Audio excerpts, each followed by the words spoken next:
The history of oral sex is a real mouthful. It stretches from ancient pottery to modern courtrooms, from sacred rules to scandal sheets, and from things whispered in bedrooms to questions asked by researchers with clipboards. Yet the first surprise is that there is no single history to swallow whole. Oral sex has meant pleasure, service, insult, intimacy, comedy, sin, crime, and even political crisis. Humanity has been going down this road for a very long time, but every culture has drawn its own map. There is another catch. Most people in history did not leave diaries explaining what they enjoyed on Saturday night. The evidence that survives was usually made by elites, lawmakers, priests, doctors, artists, or satirists. A ban proves that authorities worried about an act. It does not tell us how often people did it. A picture proves that an artist imagined it. It does not turn one scene into a national survey.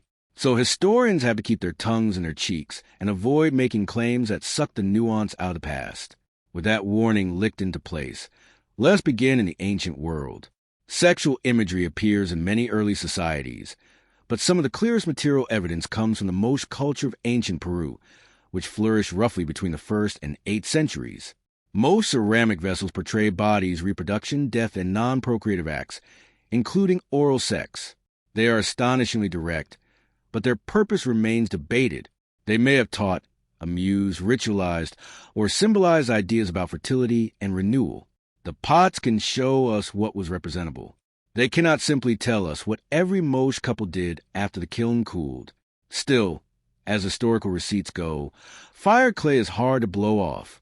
Around the Mediterranean, Greek and Roman sources give us plenty to chew on, though not always pleasantly.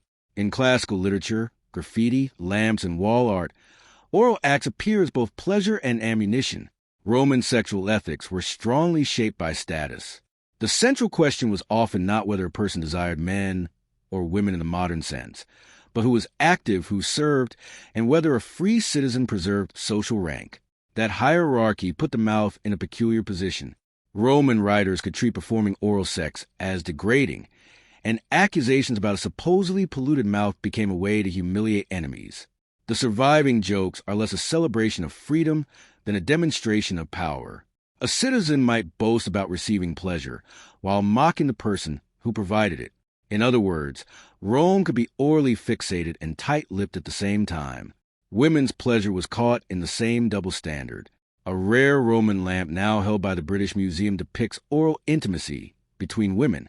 The museum notes that oral sex itself could be regarded as shameful, while same-sex desire between women was even less comfortably accommodated by male-authored culture. The object is small, but its historical implications are not. It reminds us that people excluded from official narratives still found ways into art.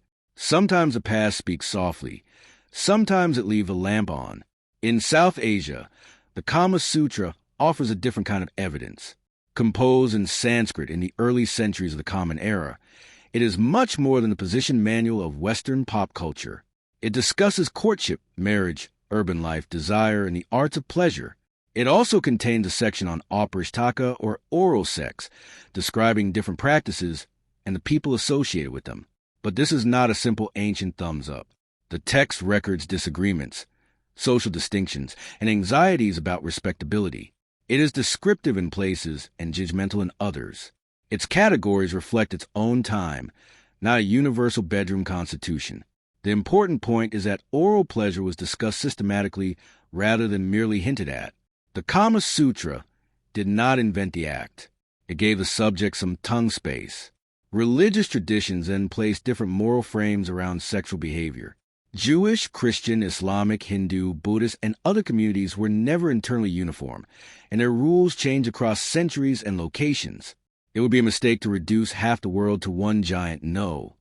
Still, in medieval Christian Europe, influential church writers emphasized sex within marriage and linked acceptable intercourse to procreation.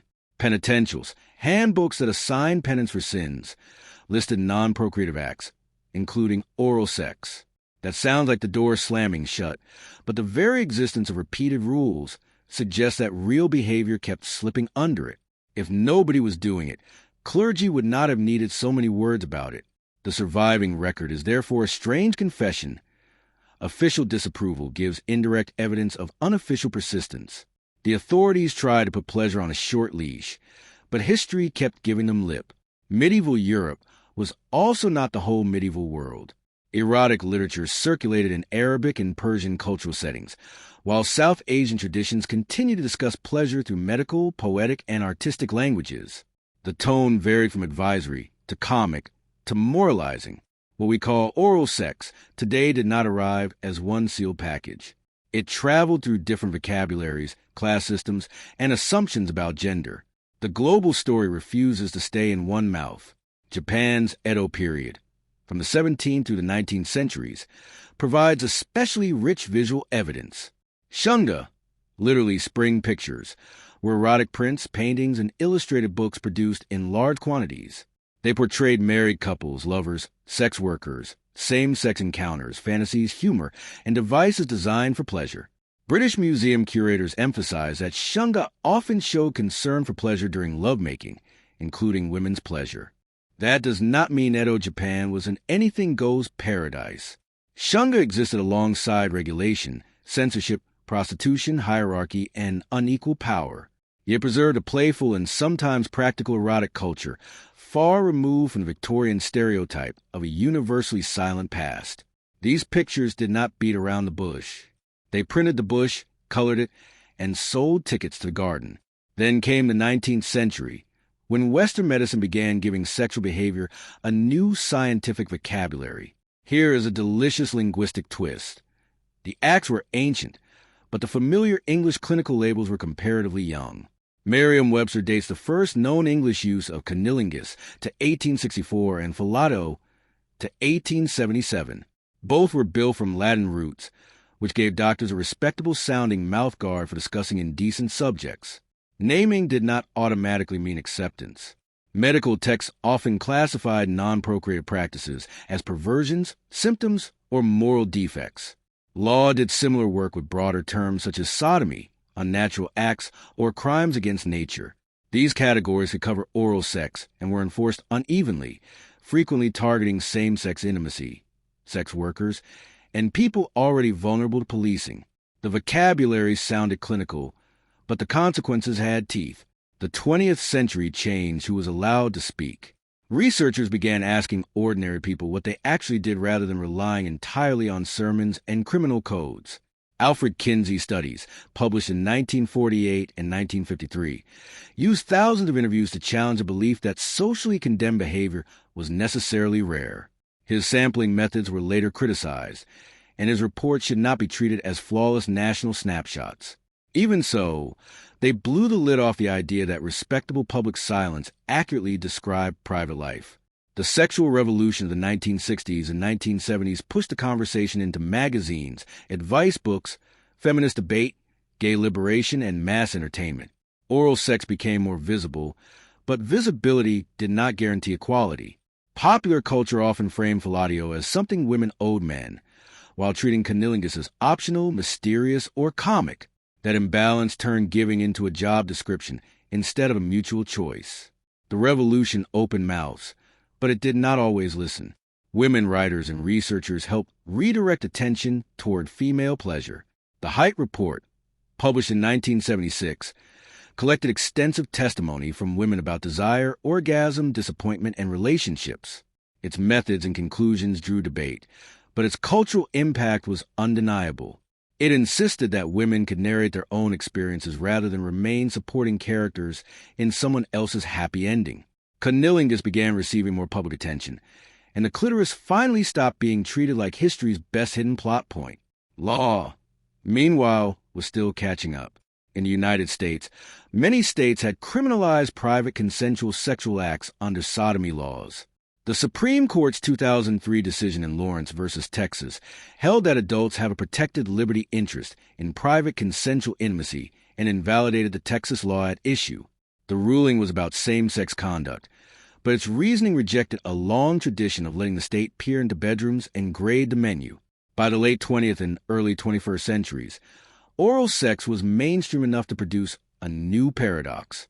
Many people treated it as ordinary, yet some refused to count it as real sex. That convenient definition could reduce anxiety about virginity or pregnancy, but also encouraged a risky blind spot. The Centers for Disease Control and Prevention notes that several sexually transmitted infections can spread through oral sex, even though HIV risk from oral sex is much lower than from certain other sexual activities. The modern lesson is therefore neither panic nor compulsory enthusiasm. It is consent, communication, accurate health information, and reciprocity. No act is owed because a magazine, partner, movie, or historical narrator calls it standard. Pleasure without consent is not pleasure shared. And a history that focuses only on what powerful men receive leaves everyone else historically shafted. So what does this long, tongue-twisting timeline actually tell us? Oral sex did not progress neatly from ancient freedom to medieval repression to modern liberation. The story loops. Cultures can depict an act while shaming the person who performs it. They can ban it while privately practicing it. They can call it intimate, dirty, sacred, comic, dangerous, or not even sex. Sometimes in the same decade. The act may be old, but its meaning is always coming to terms with the present. The most important historical shift is not that humans suddenly discovered what mouths could do.